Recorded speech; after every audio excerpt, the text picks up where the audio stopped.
اللہ تعالیٰ نے فرشتوں سے فرمایا، میں زمین میں اپنا خلیفہ بنانے والا ہوں۔ فرشتوں نے ادب کے ساتھ عرض کی، کیا اب ایسے کو پیدا کریں گے جو زمین میں فساد کرے گا اور خون بہائے گا؟ اللہ تعالیٰ نے فرمایا، میں وہ جانتا ہوں جو تم نہیں جانتے۔ اللہ تعالیٰ نے زمین کے مختلف حصوں سے مٹی لی، کچھ سیاہ، کچھ سفید، کچھ نرم اور کچھ سخت، اور اس مٹی سے ایک پیکر بنایا، پھر اپنی طرف سے اس میں روح پھونک دی۔ اس طرح حضرت آدم علیہ السلام زندہ ہو گئے۔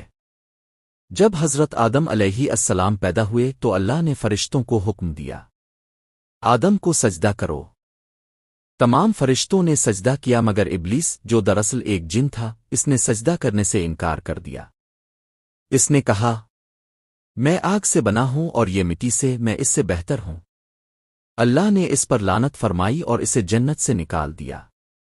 ابلیس نے اللہ سے قیامت تک کی مہلت مانگی تاکہ وہ آدم کی اولاد کو گمراہ کرے۔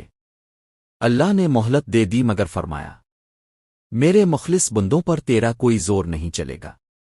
اللہ تعالیٰ نے حضرت آدم علیہ السلام کو جنت میں ٹھہرایا اور ان کی تنہائی دور کرنے کے لیے ان کی بیوی حضرت حوا علیہ السلام کو ان کی بائیں پسلی سے پیدا فرمایا۔ دونوں کو جنت میں ہر نعمت سے فائدہ اٹھانے کی اجازت تھی مگر ایک درخت کا پھل کھانے سے منع کیا گیا۔ ابلیس نے انہیں دھوکہ دیا اور کہا، یہ درخت تمہیں ہمیشہ کی زندگی دے گا۔ حضرت حوا علیہ السلام نے پہلے پھل کھایا، پھر حضرت آدم علیہ السلام نے بھی کھا لیا۔ جیسے ہی دونوں نے پھل کھایا، ان کا جنتی لباس اتر گیا اور انہوں نے درخت کے پتے لے کر اپنا جسم ڈھانپنا شروع کیا۔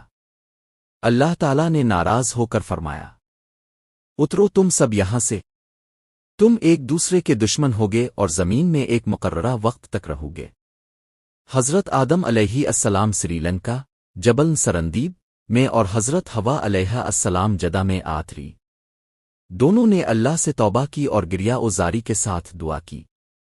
ربوئے نیا ذیل منیا انفاس نیا اوین لؤمت غفنر لنیا اویت رحمانیہ لنیوابن نوے نے الخیسرنے۔ اللہ نے ان کی توبہ قبول فرمائی اور حضرت آدم علیہ السلام کو نبی بنایا۔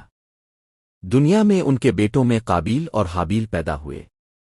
قابیل نے حسد کی وجہ سے حابیل کو قتل کر دیا، یہ دنیا کا پہلا قتل تھا۔ اللہ تعالیٰ نے حضرت آدم علیہ السلام کو 930 سال کی عمر عطا فرمائی۔ ان کے بعد ان کے بیٹے حضرت شیس علیہ السلام نبی مقرر ہوئے۔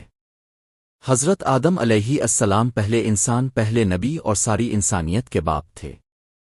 ان کے وصال کے بعد انہیں دفن کیا گیا، ایک روایت کے مطابق مکہ مکرمہ کے جبل ابوقبیس میں اور دوسری روایت کے مطابق سری لنکا میں۔